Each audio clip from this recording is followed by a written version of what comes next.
अस्सलाम वालेकुम नाजरीन, आप देख रहे हैं नया पाकिस्तान और मैं हूं शहजाद इकबाल।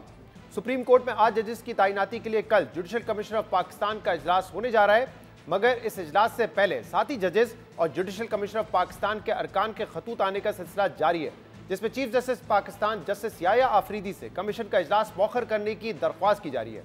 इस बारे में 2 रोज पहले सुप्रीम कोर्ट के 4 जजेस का एक खत सामने आया था, जबकि आज जुडिशल कमिश्नर ऑफ पाकिस्तान में पाकिस्तान तहरीक इंसाफ की नुमाइंदगी करने वाले बैरिस्टर अली जफर ने भी सुप्रीम कोर्ट में तैनातियों से मुतल्लिक कल होने वाले जेसीपी इजलास को मौखर करने की दरख्वास्त करते हुए कहा है कि जब तक इस्लामाबाद हाई कोर्ट में जजेस की सीनियरिटी का मामला हल नहीं हो जाता तब तक ये इजलास ना बुलाया जाए।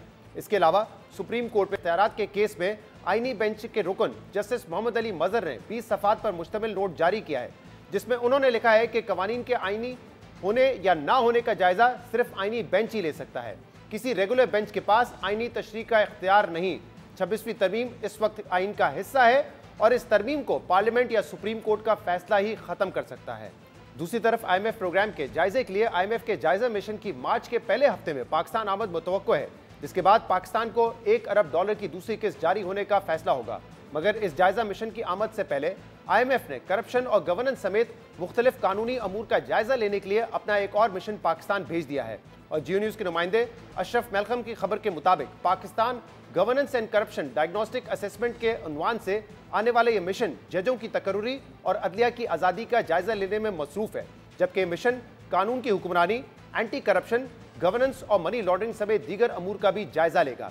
ज़राए के मुताबिक मिशन ने जुमेरात 6 फरवरी को अपने काम का आगाज़ किया और 14 फरवरी तक अपना काम मुकम्मल कर लेगा और इस दौरान वो 19 वजारतों, महकमों और इदारों के नुमाइंदों से मुलाकातें करेगा, जिसमें जुडिशल कमिश्नर ऑफ पाकिस्तान और सुप्रीम कोर्ट ऑफ पाकिस्तान भी शामिल है। ज़राए के मुताबिक IMF मिशन अगले हफ्ते जुडिशल कमीशन के साथ मीटिंग करेगा, जिसमें जजेस की तकर्रुरी के तरीक़ेकार पर बातचीत होगी, जिसके बाद मिशन अपने जायजे को हतमी शक्ल देगा और जुलाई तक रिपोर्ट शाया की जाएगी।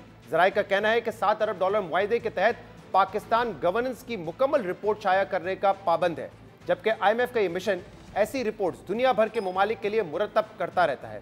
इसके अलावा मार्च में IMF जायजा मिशन की भी पाकिस्तान आने की खबरें सामने आ रही हैं, जिसमें पाकिस्तान मुख्तलिफ अहदाफ से मुतल्लिक अपनी कारकर्दगी IMF के सामने रखेगा। मौजूदा माली साल के पहले 6 माह में वजारत ख़जाना के अखराजात और आमदन की क्या सूरत हाल है, इस बारे में वजारत ख़जाना ने कल अपनी रिपोर्ट भी जारी की थी, जिसमें यह दावा किया गया है कि पाकिस्तान पहले 6 माह में IMF की बड़ी शराइत पूरी करने में कामयाब रहा है। रिपोर्ट के मुताबिक 2900 अरब हदफ के मुकाबले में प्राइमरी सरप्लस 3600 अरब रुपए रहा। चारों सूबों ने भी 750 अरब हदफ के मुकाबले में 776 अरब रुपए सरप्लस बजट दिया। सूबों ने 376 अरब रुपए हदफ के मुकाबले में 442 अरब रुपए टैक्स जमा किया। मगर रिपोर्ट के मुताबिक 6 माह में FBR को टैक्स रेवेन्यू में 384 अरब रुपए का शॉर्टफॉल का सामना है, जबकि जनवरी के जो आदाद शुमार सामने आए हैं उसमें टैक्स शॉर्टफॉल मजीद 85 अरब रुपए बढ़ चुका है, जिससे जो टोटल इस वक्त शॉर्टफॉल है टैक्स का वो 468 अरब रुपए तक पहुंच चुका है। इसके अलावा रिपोर्ट के मुताबिक FBR ताजिदोस्त स्कीम के तहत 23.4 अरब रुपए टैक्स जमा करने का हदफ भी पूरा नहीं कर सका, जबकि पहले 6 माह में 2313 अरब रुपए बजट खसारा हुआ। अब देखना होगा कि पाकिस्तान अपनी माशी कारकर्दगी पर IMF को मुतमईन करने में कामयाब होगा या नहीं, और क्या दूसरे मिशन की जायजा रिपोर्ट का पाकिस्तान के कर्ज प्रोग्राम पर कोई असर पड़ेगा या नहीं। हम इन तमाम मामलों पर बात करेंगे, जिसके लिए हमें ज्वाइन किया है सीनियर सहाफ़ी शहबाज राना ने। बहुत बहुत शुक्रिया शहबाज ज्वाइन करने के लिए। IMF का जो रिव्यू मिशन है वो तो मार्च के आगाज़ में आना है और उस पर डिसाइड होगा कि पाकिस्तान को $1 बिलियन की ट्रांच कब मिलेगी, लेकिन ऑलरेडी IMF का एक मिशन पाकिस्तान में मौजूद है जो कि गवर्नेंस और करप्शन से जुड़े मामलात को असेस करेगा। अब आज आपने अपनी रिपोर्ट में लिखा है कि ये फर्स्ट ऑफ इट्स काइंड है, क्या अहमियत है इस मिशन की? जी बिस्मिल्लाहिर्रहमानिर्रहीम, बहुत शुक्रिया आपका। देखिए, ये आपने क्लैरिफाई कर दिया, अच्छी बात है कि बहुत सारे लोगों को ये कन्फ्यूजन है कि जायज़ा मिशन और इस मिशन में फ़र्क क्या है। जो IMF का रिव्यू मिशन है, जायज़ा मिशन, वो तो अपने एक जो इसकी रूटीन है उसके मुताबिक आएगा। उसकी dates around end of Feb, early March होंगी और वो डिटर्मन करेगा कि पाकिस्तान को अगली किस्त कब मिलनी है और बोर्ड कब होगा। ये वाला जो मिशन है गवर्नेंस एंड करप्शन डायग्नोसिस वाला, इसके बारे में जो फैसला हो गया था ये सितंबर में हो गया था। और इस मिशन का मकसद ये था कि पाकिस्तान का जो पूरा एक गवर्नेंस का स्ट्रक्चर है और उसके जो एंटी करप्शन मैकेनिज़म्स हैं, जो स्ट्रक्चर्स हैं, उनको स्टडी करना है। उसमें अगर कोई लूप होल्स है उसको आइडेंटिफाई करना है। उसकी बेस पे एक रिपोर्ट बनेगी, उस रिपोर्ट की सिफारिशात आएंगी और वो जो सिफारिशात होंगी वो आ जाएंगी end of July, as per the agreement जो इनके पाकिस्तान और IMF का हुआ है, उसमें ये स्ट्रक्चरल बेंचमार्क है। तो वो डिटरमिन करेगा कि ये जो उसके आगे फिर नेक्स्ट स्टेप क्या होगा। अगर कोई बहुत सीरियस किस्म के गैप्स आइडेंटिफाई हो जाते हैं, चाहे गवर्नेंस के स्ट्रक्चर में, चाहे वो एंटी करप्शन का जो हमारा मैकेनिज्म है पाकिस्तान का उसके अंदर, तो उसके ऊपर कोई फर्दर स्ट्रक्चरल बेंचमार्क्स, कोई और उसके अंदर कोई परफॉर्मेंस क्राइटेरिया भी लग सकता है, लेकिन ये सारी बात होगी जुलाई के बाद की। सही है, यानी ये कहा जा सकता है कि जो $7 बिलियन का हमारा प्रोग्राम है IMF का, ये उसका हिस्सा है, लेकिन जो $1 बिलियन हमें मिलने हैं अगली ट्रांच में, उसके लिए जो बेंचमार्क सेट किए जाते हैं, चाहे वो टैक्स के हवाले से हो, सरप्लस के हवाले से हो, ये उसका पार्ट नहीं है। बिल्कुल ठीक, ऐसे ही है।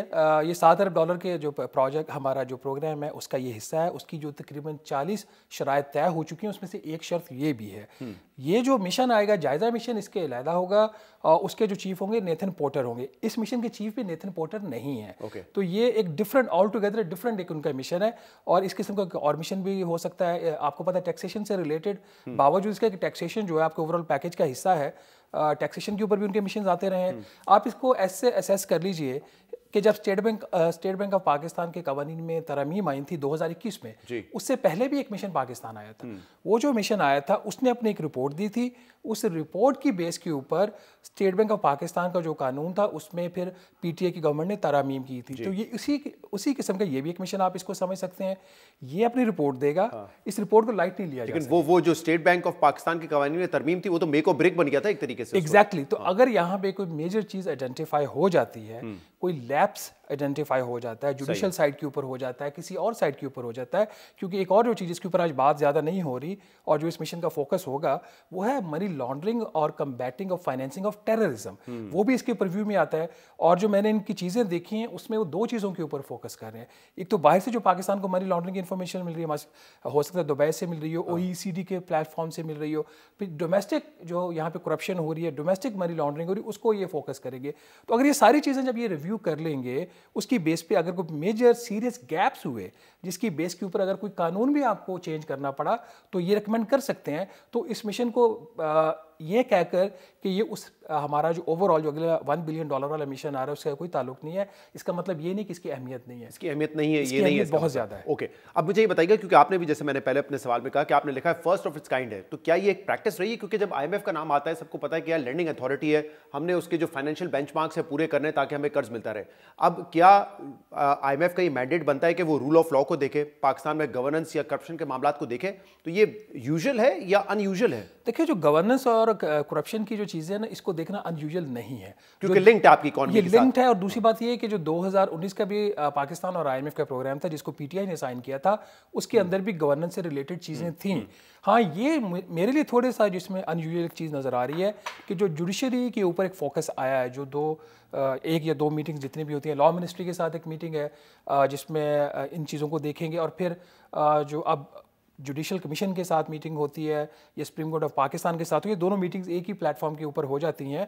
वो मीटिंग बहुत अहम इस कॉन्टेक्स्ट में होगी कि उसमें लिखा हुआ है, जो मैंने लिखा पढ़ा है मैं उसकी बात कर रहा हूँ, सुनी सुनाई बात नहीं कर रहा, कि जो जजेस की अपॉइंटमेंट है उस प्रोसेस को वो लिखा हुआ उसके अंदर। फिर जो आपकी जुडिशरी की जो इंटेग्रिटी है, उसकी जो इंडिपेंडेंस है, ये इसको देखना, तो ये थोड़ा सा अनयूजुअल हो सकता है। करप्शन, गवर्नेंस, तो इतना डिटेल में जाके कि JCP से मिलेंगे या चीफ जस्टिस ऑफ पाकिस्तान और सुप्रीम कोर्ट के जजेस से मिलेंगे, ये शायद एक्सपेक्टेड नहीं था। ये एक्सपेक्टेड नहीं था। ये बात ठीक है कि सितंबर में मिशन जो था वो प्लान हुआ। उसके बाद अब एजेंडा तो अभी फाइनल हुआ ना उसका। तो और उस सितंबर से लेकर अब तक अहमियत बढ़ गई है, क्योंकि इस वक्त जजेस भी जो है खत लिख रहे हैं अपॉइंटमेंट्स के हवाले से और ट्रांसफर मतलब उसको इस तरीके से लिंक नहीं करेंगे। एक IMF की एक्सप्लिसिटली एक कोशिश होती है कि वो किसी भी मुल्क का जो सियासी निज़ाम है उसमें वो मुदाखलत नहीं करते। तो मेरा ख्याल है कि इस मिशन को भी कोई सियासी रंग देने की जरूरत नहीं है। ये सियासी नेचर का इसका मिशन नहीं है। ये बात बिल्कुल जिस तरह आपके जहन में भी सवाल आया, मेरे भी आया, जो रीडर्स थे या जिन्होंने कल प्रोग्राम देखा उनके जहन में सवाल ये आया कि IMF का हमारी जुडिशरी से क्या ताल्लुक है।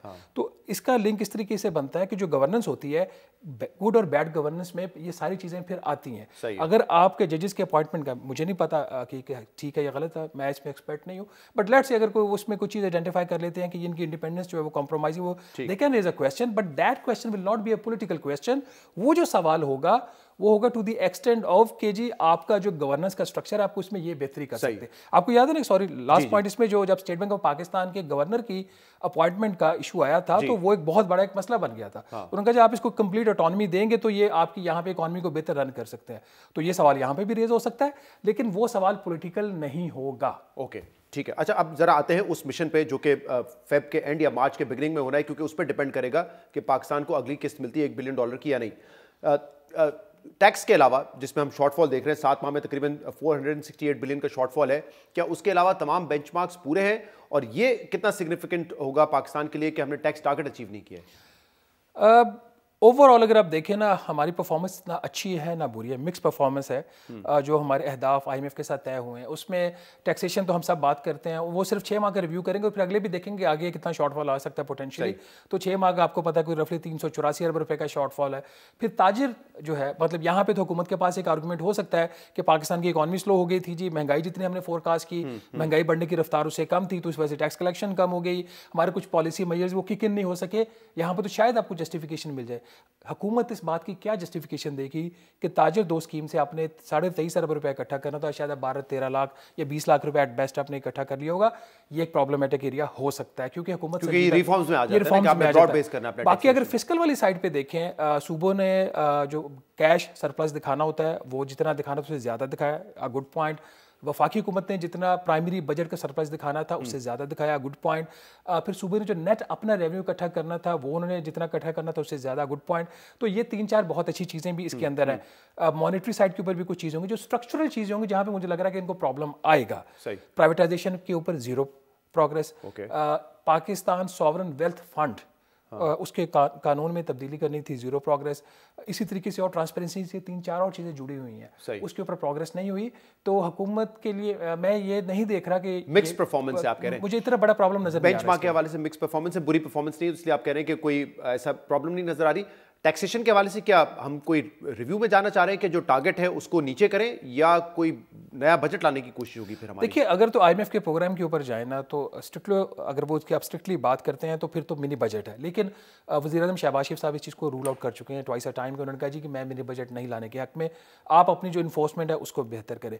जब हम FBR से बात करते हैं तो FBR कह रहे कि हम 26% ग्रोथ दे रहे हैं इस हालात में जब पाकिस्तान की GDP 1% से ग्रो कर रही है, एवरेज इन्फ्लेशन आपकी अभी भी 6.5% है, तो नॉमिनल GDP ग्रोथ 7.5% से ग्रो कर रही हो और 26% टैक्स कलेक्शन बावजूद में हैवी टैक्सेशन हुई, आपको पता है, तो नॉट अ बैड परफॉर्मेंस। लेकिन इनको 26% नहीं चाहिए, इनको 40% ग्रोथ चाहिए। तो इस बेस के ऊपर ये जो टारगेट है उसको कम करवाने के लिए जा रहे हैं कि इनकी कोशिश होगी कि किसी से टारगेट कम हो जाए। इसमें एक जो चीज़ हुकूमत के फेवर में जाएगी वो ये है, मार्च में ये मिशन पाकिस्तान आ रहा है, रफली 2 हफ्ते की एक्सरसाइज होती है। तो बोर्ड इनका अगर सब अच्छा भी हो जाता है तो बोर्ड इनका बाय एंड ऑफ अप्रैल तक, mid April, end April, early May, तो फिर टाइम नहीं बचता ना कि अभी मिनी बजट भी ले आए, फिर मई जून में एक और बड़ा बजट भी आए, तो वो उस वजह से शायद तो फिर बच जाएंगे मिनी बजट से, लग रहा है। अच्छा, मुझे लेकिन ये बताइए, ग्रोथ की जो बात बड़ी इंटरेस्टिंग है, क्योंकि हम एक मिक्स्ड ओपिनियन इस वक्त सुन रहे हैं। वजीर आजम अब मुसलसल आके कह रहे हैं कि हमें मईशत को ग्रोथ की तरफ लेके जाना है, जबकि फाइनेंस मिनिस्टर मुतादिद बार ये कह चुके हैं कि हमें अपनी इकोनॉमी को फर्दर स्टेबलाइज करना है ताकि रिजर्व्स बिल्ड करें और हमें इस बूम एंड बस्ट साइकिल में नहीं जाना है। क्या प्राइम मिनिस्टर और वजीर खजाना के पॉइंट ऑफ व्यू में आपको कोई इख्तलाफ नजर आ रहा है? मुझे नहीं पता प्राइम मिनिस्टर किस हद तक ये बात कर रहे हैं। मैं सिर्फ ओवरऑल बात करूंगा, प्राइम मिनिस्टर स्पेसिफिक में बात नहीं कर रहा, क्योंकि बहुत सारी ऐसी आवाज़ें आ रही हैं कि पाकिस्तान की इकोनॉमी को ग्रो करवाया जाए, ये आवाज़ें आ रही हैं। जी जी, जिसमें रियल एस्टेट वाले भी हैं, बाकी सारे भी। मैं इसके ऊपर अपना जो मेरा जो लिटिल इसमें एक है ऑब्जर्वेशन, वो ये है कि इस स्टेज के ऊपर अगर कोई भी, चाहे वो हुकूमत में से, चाहे अपोजिशन में से, चाहे बिजनेस कम्युनिटी में से, चाहे मीडिया में से, एकेडमिया में से, अगर कोई ये कहे कि पाकिस्तान की इकॉनमी को बहुत तेज़ रफ्तारी से ग्रोथ करनी चाहिए, वो पाकिस्तान का दुश्मन होगा।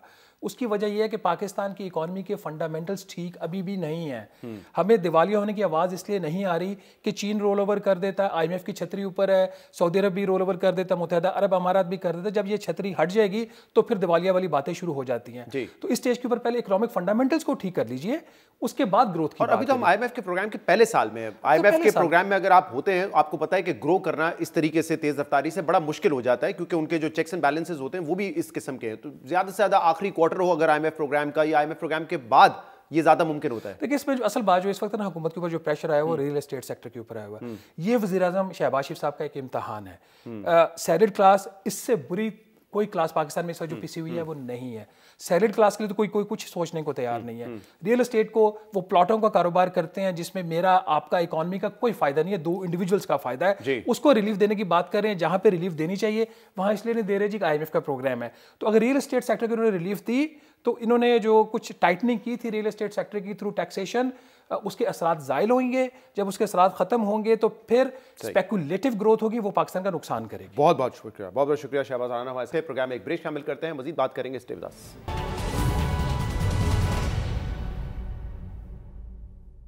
Welcome back. ICC champions trophy का आगाज 19 फरवरी से पाकिस्तान में होगा और इस हवाले से तमाम तैयारियां मुकम्मल कर ली गई हैं। एक चैलेंज ये था कि पाकिस्तान के 2 बड़े स्टेडियम्स कराची स्टेडियम और कदाफी स्टेडियम क्या वक्त पर मुकम्मल हो जाएंगे या नहीं। और इस हवाले से तमाम तर नजरें पीसीबी चेयरमैन मोहसिन नकवी साहब पे थी, जिन्होंने दावा किया था कि वक्त पर ये स्टेडियम तैयार हो जाएंगे। और हमने देखा कि 3 रोज पहले लाहौर में जो कदाफी स्टेडियम है उसकी शानदार इनॉग्रेशन भी हुई।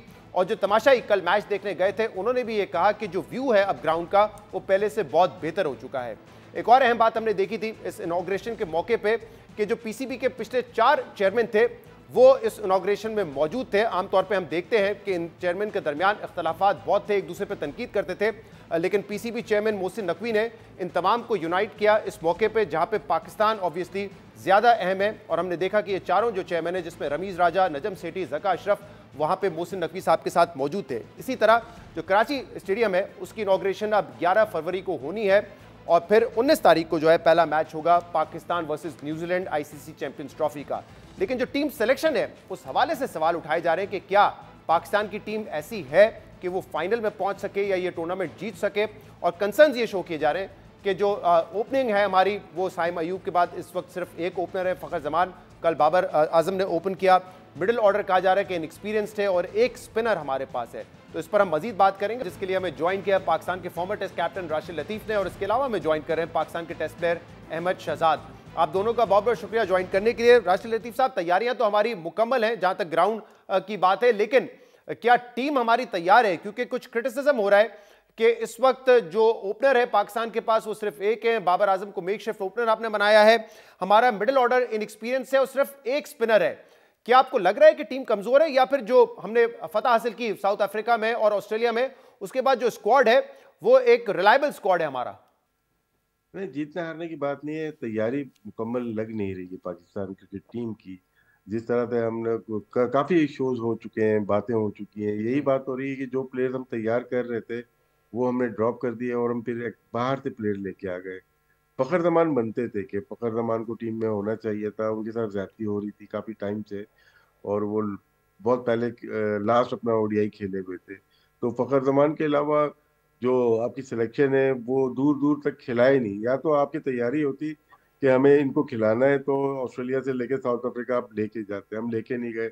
अचानक से सिलेक्शन हमें प्रॉब्लम करती है। अभी नहीं, 2023 के वर्ल्ड कप में देख रहे हैं, 24 के वर्ल्ड कप में देख ले और उससे पहले भी होता आया है।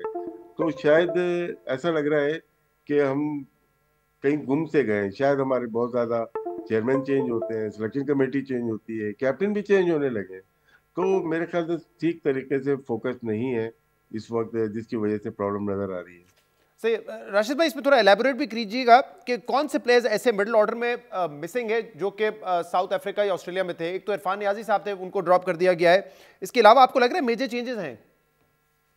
नियाजी को बिल्कुल हमने तैयार कर रहे थे, पीएसएल थे, वो अच्छा खेल रहे थे, उसके बाद ओडीआई में ट्राई किया, कम बॉल्स मिली उनको खेलने के लिए, चाहे वो साउथ अफ्रीका हो या कहीं पे भी कम बॉल्स उनको मिली है खेलने के लिए। और वो एक ऐसे प्रोस्पेक्ट थे, नजर आ रहे अभी भी हैं, नजर आ रहे थे कि इनको हम लॉन्ग रन देना चाहिए, तो उनको मिला नहीं। फिर हम इसमें हम स्पिनर्स के ऊपर आ जाते हैं। हम कुछ प्लेयर्स को तैयार किया, सुफियान मुकीम हो गया, फैसल अकरम को हमने चांसेस दिए, अच्छा परफॉर्म किया उन्होंने, लेकिन अचानक से वो दोनों गायब हो गए। ये शॉकिंग डिसीजन लिए गए अथॉरिटीज की तरफ से या सिलेक्शन कमेटी कह लें, तो वो पाकिस्तान टीम को अब तक तो नुकसान पहुंचा रहे। अब आगे का नहीं पता, लेकिन आज की बात यह है कि पाकिस्तान के पास मिसिंग है, एक ओपनर भी मिसिंग है, मिडिल ऑर्डर भी लग रहा है कि एक्सपीरियंस चाहिए हमें। सही। और स्पिनर तो नजर आ रहा है कि, क्योंकि कल का मैच देखते हैं, कल फिलिप्स ने भी बॉल की, उन्होंने 1 विकेट ली, सेंटनर ने दो विकेट ली 41 रन दे के। उसके अलावा जो ब्रेसवेल है उन्होंने 2 विकेट ली 41, लेकिन तीनों ने 23 ओवर में 100 रन देके 6 विकेट पाकिस्तान के लिए आउट किए। तो आपके टॉप ऑर्डर जो 6 के 6 थे वो सारे स्पिनर्स ने आउट किए। तो हम सही। सोच रहे हैं वो तैयारी करके आई हुई है न्यूजीलैंड, उनको पता है पाकिस्तानी सरफेस पे रवि रचिन भी बॉलिंग कर सकता है, चैपमैन भी अगर खेलेंगे बॉलिंग कर सकते हैं। तो हम होम जो है हम शायद भूल रहे हैं कि हर जगह मुल्तान जैसी टेस्ट वाली पिच नहीं बन सकती। सही। अहमद साहब, एक तो अनफॉर्चुनेट ये था कि साइम अयूब बड़े डायनामिक ओपनर हैं और अच्छा खेल भी रहे थे, फॉर्म में थे, वो इंजर्ड हो गए। लेकिन कल जो हमने टॉप 6 देखे हैं पाकिस्तान के, उसमें फ़खर जमान हमें पता है कि एग्रेसिव प्लेयर हैं, लेकिन उनके अलावा अगर आप 5 देखें, बाबर आजम, कामरान गुलाम, मोहम्मद रिजवान, सलमान आगा, तैयब ताहिर, ऑलमोस्ट पांचों प्लेयर जो है वो सिमिलर सॉर्ट ऑफ बैटिंग करते हैं, यानी कि कोई अल्ट्रा एग्रेसिव नहीं है। 85-90 का स्ट्राइक रेट होगा। शायद तैयब ताहिर इससे बेहतर खेल सकते हैं, लेकिन उनके इतने मौके भी इंटरनेशनल टीम में मिले नहीं है। आपको लगता है ये एक कंसर्न है? क्योंकि अक्सर हम देखते हैं कि एक जैसे बैट्समैन खेल रहे होते हैं, कोई डिफरेंट अप्रोच वाले नहीं होते। तो ये जो आपने भी पूछा था कि प्लानिंग क्या होती है, यही तो प्लानिंग होती है कि आप अपनी टीम को इस तरह फॉर्म करें कि जिसमें आप सारे एस्पेक्ट क्लियर करें। अब आपने खुद ही बोल दिया, आप एक जर्नलिस्ट एंकर हैं, जर्नलिस्ट हैं, और आपको पता है कि सारे एक तरह के बैट्समैन हो रहे हैं, तो कोई जो आप में से तेज खेलने वाला है उसको ऊपर लेके आना है, लेकिन उसको जगह नहीं दी जाएगी। और यही पिछले 4-5 साल से हो रहा है कि किसी प्लेयर को उसकी जगह पे मौके नहीं मिले, सीनियर प्लेयर्स देते नहीं है, क्योंकि अगर वो वहां परफॉर्मेंस कर जाएंगे तो उनकी जगह खाई जाएगी, और वो खुद इस तरह की इम्पैक्ट परफॉर्मेंसेस करके नहीं दे रहे हैं जिससे मुल्क का फायदा हो। तो यही सारी चीजें हैं जो अब आपके सामने, आपका स्पिनर नहीं है, आपने उसामा मीर को किस तरह ट्रीट किया है। एक जबरदस्त टॉल बॉलर है जो दुनिया जहान की लीगें खेल रहे हैं और जिन्होंने आके अपना पोटेंशियल शो किया, लेकिन उसको आपने कंट्रोवर्सीज में डाल के बिल्कुल दूध में से पानी बाल की तरह जो है ना गायब कर दिया। और आप जो तैयारियां कर रहे थे उसमें तैयारियों में कितने बॉल आपने दिए तैयब ताहिर को, कितने बॉल आपने दिए नियाजी को। आपका फैसल अकरम, जब हम आपको बोल रहे थे कि एक आपके उसके हाथ में ब्रेक है, चाहे उसको थोड़ी ग्रूमिंग की जरूरत है, आप उसको साथ साथ रखिए, he can win you ODI games, वो आपको विकेट लेके दे सकता है जो कि आप ले नहीं पाते हैं मिडिल ओवर्स के अंदर। अब आपने किया ये है कि नसीम शाह को दो, क्योंकि उससे बॉलिंग हो नहीं रही है, आपके बॉलर्स के हालात सामने हैं, नसीम शाह को 2 ओवरों के बाद कप्तान ने हटा के अबरार को लेके आया सर्कल के अंदर। अबरार ने अच्छी बॉलिंग की, लेकिन at the same time middle में बॉलिंग कौन करेगा? जब अबरार ऊपर से ही अपने 6 ओवर कर लेगा तो मिडिल तो फिर आपको खुशदिल शाह को कराना पड़ेगा, और जिस दिन ऑपोजिशन के ऊपर से आउट ना हुए उस दिन वो खुशदिल शाह को कैसे खेलेंगे? अभी तो ऊपर से आउट थे तो खुशदिल शाह को 70 हो गया है, जिस दिन आउट नहीं होंगे तो वो फिर क्या करेंगे? ये सारे कंसर्न्स अपनी जगह अवेलेबल हैं। पाकिस्तान का एक जो फखर जमान के अलावा कोई भी बैट्समैन नजर नहीं आ रहा है जो मॉडर्न डे क्रिकेट को मीट कर सके। बाबर आजम के बहुत ज्यादा स्कोर है इस फॉर्मेट के अंदर, और पूरे उनके फैंस और मुल्क वो सारे उनके लिए दुआएं कर रहे हैं कि वो फॉर्म के अंदर आए। But at the same time उनको भी कुछ एक्स्ट्रा करना है, आप सब कुछ कुदरत पे छोड़ के नहीं बैठ जाते। आज अगर आप इनिंग देख रहे होंगे रोहित शर्मा की, रोहित शर्मा के भी बल्ले पे बॉल लग नहीं रहे थे, बड़ा क्रिटिसिज्म उन पे हो रहा है, लेकिन इसका मतलब ये नहीं है वो शेल में चले गए। आज आके उन्होंने जो इनिंग वो खेल रहे हैं, पूरे जिस दिन वो स्कोर करते हैं पूरे का पूरा मैच साइड पे कर देते हैं। क्या ऐसा बाबर आजम कर पाते हैं? बाबर आजम अगर 50 भी करते हैं आपकी टीम मैच हार जाती है, तो वो इम्पैक्ट छोड़ नहीं पा रहे हैं। सो इसलिए बाबर आजम को भी स्टेप अप करना है, फखर जमान को भी स्टेप अप करना है। अहमद साहब, ये आपने एक इंपॉर्टेंट पॉइंट एक रेज किया है। कल भी अगर हम देखें तो 4 हमारे पास फ्रंटलाइन बॉलर्स थे और फिर खुशदिल शाह और सलमान आगा, इनसे हमने 10 ओवर कराने, पार्ट टाइमर्स हैं। आमतौर पे तो टीम्स ट्राई करती हैं ओडीआई में कि एक छठा आपके पास ऑलराउंडर भी हो, ताकि अगर 5 बॉलर आपके ना काम आ रहे हो तो छठे से आप करवा लें। लेकिन यहाँ हम 4 स्पेशलिस्ट बॉलर के साथ जा रहे हैं और 10 ओवर हमने पार्ट टाइमर से करवाने हैं। क्या यही अप्रोच हमारी चैंपियंस ट्रॉफी में भी होगी? देखिए, मोरलेस यही अप्रोच होने वाली है, और इसी पे हमने बात कही है कि आप ऐसा नहीं कर सकते हैं। आप अपनी बैटिंग, जो भी कप्तान होता है ना, मैं आपको इनसाइडर्स देता हूँ, कप्तान बैट्समैन होगा वो कोशिश करेगा कि बैटिंग पे चीजें ना पड़े। अब मसला ये है कि कप्तान अगर चाह रहा है कि उसके पास इस तरह के स्पिनर्स मौजूद हों जो बैटिंग कर सकें, ये बुरी बात नहीं है, लेकिन पाकिस्तान के अंदर इस तरह के कोई स्पिनर्स मौजूद नहीं है, तो आपको अपना प्लान चेंज करना पड़ेगा, आपको अपनी स्ट्रेंथ गेज करनी पड़ेगी और फिर उस हिसाब से उतरना पड़ेगा। ये सारी चीजें थी जो पीसीबी की करने वाली थी कि प्लेयर्स डेवलपमेंट के प्रोग्राम्स होने चाहिए थे, डोमेस्टिक पे जो है ना ध्यान रखना चाहिए था कि ऑलराउंडर्स निकल के आए, बैटिंग स्पिनर्स निकल के आए, लेकिन नहीं है। तो अब जब नहीं है तो आप उसके हिसाब से अपनी टीम फॉर्म करें। अब आप ये देखिए, खुशदिल शाह जो है ये एक नए प्रोग्राम से ही आए ना वापस, वो जो हमने एक स्ट्राइक फोर्स बनाई थी जिसमें एग्रेसिव बैटर्स को हम तलाश करने की कोशिश कर रहे थे। देखिए शहजाद भाई, फिटनेस का बहुत अमल दखल होता है 50 ओवर की गेम के अंदर। आप T20 से प्लेयर्स इंपोर्ट करके टीम में डायरेक्ट आईसीसी चैंपियंस ट्रॉफी के लिए डाल रहे हैं, उनकी फिटनेस 50 ओवर की है कि नहीं ये तो देख लें। आप एक्सपोज हुए कल के मैच में, फिटनेस और फील्डिंग पे आपको पता लग गया आपके इब्रार और कामरान गुलाम की थ्रोएं बाउंड्री से पहुंचती नहीं है। इस तरह के आपके हालात हैं और फिर करते ही है। देखिए मेरी आखिरी बात सुन लीजिए। जी जी। अब होता यह है शहजाद भाई कि ये बैटिंग लंबी करते हैं, राइट। अगर आपके पास उस टाइम पे जब खुशदिल बॉलिंग करने आए थे एक अच्छा स्पिनर मौजूद होता, एक विकेट वहां पे मिल जाती। जब मिचेल और विलियमसन की पार्टनरशिप लगी है तो इतना स्कोर नहीं होता। फिर जब फिलिप्स खेलने आए थे, अगर वहां पे भी आप खुशदिल शाह के ओवर आपने निकलवाने ना होते, वहां आपका मेन बॉलर बॉलिंग कर रहा होता, उसकी विकेट मिल जाती, कभी भी 333 ना होता। मसला ये है जब आप पार्ट टाइमर बॉलर करवाते हैं, वो सिंगलें खुल जाती हैं, फिर वो एक बुरा बॉल करता है। इस चक्करों में बैट्समैन 5-7 ओवरों में सेट हो जाता है, और बैट्समैन जब सेट हो जाता है, प्रेशर रिलीज हो जाता है, डेप्थ में आके प्रेशर आपके बॉलर्स पे आ जाता है। और फिर जब आपके बॉलर्स मेन बॉलर्स एग्जीक्यूट नहीं करते हैं, उनको भी 25-25 22-22 पड़ता है। जिस तरह शाहीन अफरीदी को पड़ा कल आखिरी ओवर में, उनको सबसे ज्यादा स्कोर पाकिस्तान के अंदर हो गए हैं एक वनडे के अंदर, 88 स्कोर उनको हो गया। फिर आप एक बॉलर, इजाजत दीजिए, एक मिनट सुनिए। आप अपना बैटिंग लंबी इसलिए करते हैं कि फिर आप अपने आप को बैक करें कि फिर जो भी स्कोर हो उसको आप चेस करें। आपके हालात ये हैं कि आप 24 ओवरों के अंदर पता लग गया हुआ था कि आप मैच हार गए जब आपकी बैटिंग आई है। मैं चाहता हूं ये सवाल राशिद साहब इसका आप भी जवाब दीजिएगा कि इन सर्कमस्टांसेस में 7वें नंबर पे आप एक खुशदिल की तरह ऑलराउंडर रखना चाहेंगे या स्पेशलिस्ट बॉलर रखना चाहेंगे, फिर हमारी टेल लंबी हो जाएगी। और दूसरा एक मुनफरद तरीका हमने अपनाने की कोशिश की है स्ट्राइकर्स ढूंढने के लिए, स्ट्राइक फोर्स बना के, जिसकी क़यादत अब्दुल रज़ाक साहब कर रहे हैं। आमतौर पे हम देखते हैं कि ऑब्वियसली डोमेस्टिक में अब तो T20 क्रिकेट हर मुल्क में इतनी हो रही होती है, वहां से आप तलाश कर लेते हैं कि कौन ऐसा आपका प्लेयर है जो कि अल्ट्रा एग्रेसिव है या फिर स्ट्राइक रेट उसका बड़ा अच्छा हो। ये स्ट्राइक फोर्स वाला कॉन्सेप्ट आपको समझ आया? मैं इसी मैच में रहना चाहूंगा। अभी जो बात चल रही थी, देखिए हम 5वें और 6ठे बॉलर की बात कर रहे हैं, घुमा रहे हैं हम बात को ना, मैं भी और बाकी लोग भी ना, कि 5वां 6ठा बॉलर हमारा अच्छी बॉलिंग नहीं कर रहा। मेन बॉलर तो मैच हरवा रहे हैं आपके, उस पर बात नहीं हो रही। मतलब शाहीन शाह अफरीदी ने आखिरी मैच कब जितवाया था? तो अगर उनको बाहर किया जाए तो टीम बेहतर हो जाएगी मेरे ख्याल से। आपको नए बॉलर ढूंढने पड़ेंगे, नए बॉलर लेके आने पड़ेंगे। हारिस रऊफ अनफिट नहीं होते, उनके जाने से बड़ा फर्क पड़ा। नसीम शाह बड़े अरसे से खेल रहे हैं, तो हमें तो हमारी बॉलिंग हरवा रही है। बैटिंग को तो छोड़ दें, आप बैटिंग तो हरवा ही रही है। अभी 2-4 मैच जो जीते हैं हारिस रऊफ की बॉलिंग से, साउथ अफ्रीका में जीते, और वहां पे सलमान अली आगा ने बॉल कर दी, साइम अयूब ने, 3-4 प्लेयर की परफॉर्मेंस आई है। हमारी पूरी फास्ट बॉलिंग बल्कि ऐसा लग रहा है कि वो मार खाने के लिए आई हुई है। मैं खुशदिल शाह को कभी भी ब्लेम नहीं करूंगा, मैं कभी भी सलमान अली आगा को ब्लेम नहीं करूंगा। वो इजी टारगेट बन रहे हैं। जो बड़ी मछली है उसको कोई टारगेट ही नहीं कर रहा है ना। शाहीन अफरीदी के आप स्टैट्स उठा के देख लें, क्या क्या किया उसने पाकिस्तान के लिए। नसीम शाह के उठा के देख लें लास्ट ईयर से आप। तो अगर यही सूरत हाल रहेगी कि हम कमजोर प्लेयर को टारगेट करेंगे, वो गलत है, वो अलग चीज है, प्रोसेस गलत था। लेकिन जो है बाबर आजम हो गए, रिजवान हो गए, और ये 2 फास्ट बॉलर हो गए हमारे, इनकी परफॉर्मेंस नहीं आएगी तो ये भी कुछ भी नहीं करेंगे। तैयब ताहिर भी नहीं कर पाएगा, सऊद शकील खेले वो भी नहीं कर पाएगा।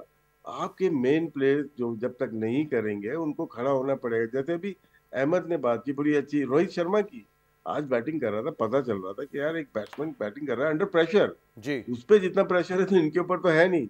वो तो 1 अरब से ज्यादा आबादी को रिप्रेजेंट कर रहा है ना। लेकिन हमें अपनी फास्ट बॉलर को देखना पड़ेगा। ये कराची में मैचेस अगर नहीं जीते, क्योंकि उनकी साउथ अफ्रीका की टीम ही वैसी नहीं है, वहां पे बॉल भी ऐसा है कि रिवर्स स्विंग मिल सकती है, स्विंग मिल सकती है। तो हमें सारी चीजों को देखते हुए, अपनी फील्डिंग, अपनी बैटिंग को देखते हुए, सबसे ज्यादा फोकस अपने 3 जो पेसर हैं उनके ऊपर करना पड़ेगा। बहुत बहुत शुक्रिया, बहुत बहुत शुक्रिया। और राशिद लतीफ साहब और अहमद शहजाद मौजूद थे प्रोग्राम में। एक ब्रेक शामिल करते हैं, मजीद बात करेंगे इसके बाद। Welcome back. इसराइल और हमास के दरमियान 3 हफ्ते पहले होने वाली जंगबंदी और गजा से इसराइली फौज के इंखला के मुआहदे पर गैर यकीनी सूरत-ए-हाल के बावजूद अमल दरामद जारी है। और इसी मुआहदे के तहत कल इसराइल ने 183 फलस्तीनी कैदियों, जबकि हमास ने 3 इसराइली यरगमालियों को रिहा कर दिया है, जिसके बाद अब तक हमास की जानिब से 16 और इसराइल की जानिब से 550 फलस्तीनी कैदी रिहा किए जा चुके हैं। हमास इसराइल जंग बंदी मुआहदे का पहला मरहला 1 मार्च को मुकम्मल होगा और इस दौरान हमास मजीद 17 इसराइलियों और इसराइल 1000 से ज्यादा फलस्तीनियों को रिहा करेगा। जबकि इसी मुआहदे में काबिज इसराइली फौजियों का गजा से इनखला भी शामिल है, जिसके तहत इसराइली फौज ने कल शुमाली और जनूबी गजा को तकसीम करने वाले मिलिट्री जोन नेत्ज़ेरिम कॉरिडोर से भी इनखला कर दिया है। मगर अहम बात यह है कि इन इकदाम के बावजूद जंग बंदी मुआहदे पर मुकम्मल अमल दरामद खतरे में दिखाई देता है, जिसकी वजह अमरीकी सदर डोनाल्ड ट्रंप के गजा पर कब्जे के हालिया बयानात हैं। डोनाल्ड ट्रंप ने पिछले हफ्ते गजा पर अमरीकी कब्जे का मुतनाज़ा बयान दिया था, जिसके बाद इजरायली वजीर आजम ने इनसे भी एक कदम आगे बढ़ के कल एक इंटरव्यू में सऊदी अरब में फ़लस्तीनी रियासत कायम करने की तजवीज़ दी थी। इजरायली वजीर आजम बिनयामीन नेतन्याहू ने 2 रियासती हल को मुस्तरद करते हुए कहा है कि सऊदी फ़लस्तीनी रियासत अपने मुल्क में बना सकते हैं, सऊदियों के पास बहुत ज़्यादा ज़मीन है। मगर नेतन्याहू के इस बयान पर सऊदी अरब, मिस्र, उर्दन समेत दीगर अरब ममालिक ने मजम्मत की है। सऊदी अरब ने इसराइली वज़ीर आज़म के बयान को सख्ती से मुस्तरद करते हुए इसे शिद्दत पसंद और काबिज़ ज़हनियत करार दिया है। अहम बात यह कि डोनाल्ड ट्रंप के पिछले मंगल को पहली बार गजा से फ़लस्तीनियों की बेदखली और कब्जे के बयान के बाद डोनाल्ड ट्रंप इंतजामिया ने उससे पीछे हटते हुए ये वजाहत दी थी कि ट्रंप ने गजा पर फौज कशी की बात नहीं की है और ना ही गजा के शहरियों को मुस्तकिल बेदखली का इरादा जाहिर किया है। मगर इन वजाहतों के बावजूद अमरीकी सदर गजा पर कब्जे के बयान दोहराते नजर आ रहे हैं, जिस पर अरब ममालिक ने 27 फरवरी को मिस्र में अरब ममालिक का हंगामी इजलास तलब कर लिया है। अहम बात यह कि ट्रंप गजा को लेकर जो बयान दे रहे हैं वो न सिर्फ अमरीकी खारजा पॉलिसी के खिलाफ है, बल्कि इसराइल की ऑफिशियल पॉलिसी के भी खिलाफ है। मगर इसके बावजूद सदर ट्रंप की तरह इसराइली काबीना में मौजूद यहूदी इंतहा पसंद ग्रुप्स गजा पर कब्जे की ख्वाहिश का इजहार कर रहे हैं। दिलचस्प बात यह कि 1967 की अरब इसराइल जंग के बाद इसराइली सेटलर्स ग्रुप ने गजा के कई इलाकों पर कब्जा कर रखा था, मगर 2005 में साबिक इजरायली वजीर आजम एरियल शेरन ने सियासी, सिक्योरिटी, माशी और जोग्राफियाई वजूहात की बुनियाद पर गजा से गैर कानूनी आबादकारियाँ ख़त्म करने का फैसला किया और फिर दुनिया ने वो मनाजिर भी देखे कि इसराइली फ़ौज अपने ही लोगों को ज़बरदस्ती घसीट कर गजा से बाहर निकाल रही थी। मगर 2005 के बाद भी गैर कानूनी इसराइली आबादकार गजा पर कब्जे का मुतालबा कर रहे हैं। दिसंबर 2023 में एक इजरायली तामीराती कंपनी ने गजा में गैर कानूनी आबादकारियाँ कायम करने से मुतालिक एक इश्तिहार भी जारी किया था। और अब ट्रंप के मुतनाज़ा बयानात के बाद इसराइली वजीर दिफा ने इसराइली अफवाज को फ़लस्तीनियों को गजा से निकालने का मनसूबा भी तैयार करने का टास्क दे दिया है। गजा पर कब्जे की ख्वाहिश के अलावा Donald Trump Panama canal, Greenland और कनाडा पर भी कब्जे की ख्वाहिश जाहिर कर चुके हैं, जिस पर यूरोपीय ममालिक और अमरीका के दीरीना इत्तेहादी ट्रंप से परेशान है। और दिलचस्प बात यह कि डोनाल्ड ट्रंप ने जब कनाडा को अमरीका में जम करने की बात की थी तो उस वक्त कुछ हल्कों का यह ख्याल था कि डोनाल्ड ट्रंप का यह बयान गैर संजीदा है, जो हकीकत में मुमकिन ही नहीं है। मगर कल कनाडा के वजीर आजम जस्टिन ट्रूडो ने एक बंद कमरा इजलास में तस्दीक की कि ट्रंप की यह धमकी संजीदा है। कैनेडियन ब्रॉडकास्टिंग कॉरपोरेशन के मुताबिक जस्टिन ट्रूडो ने कहा कि मिस्टर ट्रंप के जहन में यह है कि ऐसा करने का सबसे आसान तरीका हमारे मुल्क पर कब्जा करना है। वो हमारे वसाइल, हमारे पास जो कुछ है उससे बहुत आगाह हैं वो इनसे फ़ायदा उठाने के बहुत ख्वाहिशमंद है। यानी अगर ट्रंप कनाडा पर कब्जे में संजीदा है तो ये सोचना होगा कि गजा पर कब्जे की उनकी ख्वाहिश की संजीदगी का क्या आलम है। इसके अलावा 2 रोज़ पहले ईरान पर पाबंदियां लगाने के बाद अमरीकी सदर डोनाल्ड ट्रंप ने कल रात जनूबी अफ्रीका पर भी पाबंदी लगाते हुए इसकी इमदाद बंद कर दी है, जिसकी वजह जनूबी अफ्रीका की हुकूमत की जानिब से सफ़ेद फार्म किसानों की ज़मीनों पर मुबैना कब्जे को करार दिया जा रहा है। मगर जनूबी अफ्रीका ने ट्रंप के इन इक़दामात की मजम्मत करते हुए इन इल्ज़ामात को प्रोपेगेंडा करार दिया है। आज के प्रोग्राम में इतना ही। शो से इजाज़त दीजिए। अल्लाह हाफ़िज़।